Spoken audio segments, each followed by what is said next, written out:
ngày xưa phấn phong phu người nhị tiêm cho lần phu tổ mày nhà miệng si sang tổ bay an sim phu ngày thu số du hàng lu yo mo cho sơ pa tu tổ thông hà xin sang du quân tuy ngày cho ngày trong tiêu nga gu kha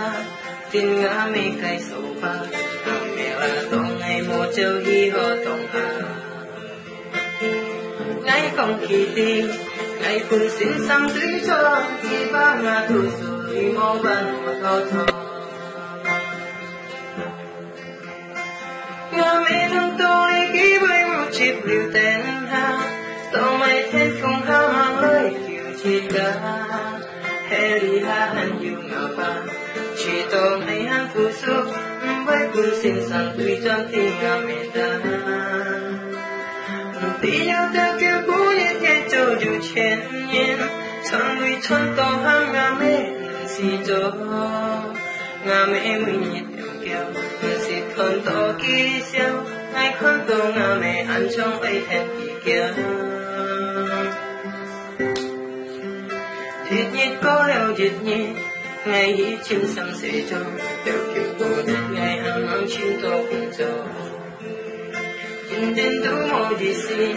sang tôi đi cha lấy chi hết yêu mệt ngà mẹ ngà lo ngoài phân hi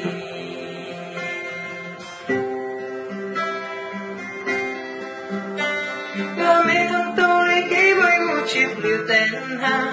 tao mày thiên chung ha mang nơi kiểu chi ta hè li ha anh yêu ngà ba chỉ tao ngày hắn thu số với cuốn xin sang tùy chân tin ngà mẹ ta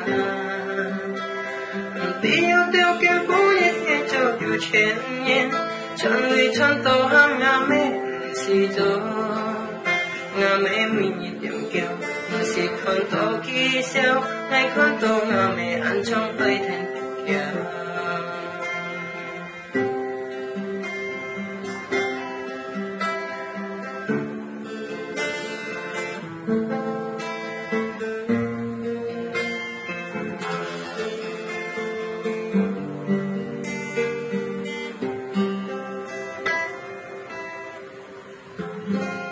Thank you semua.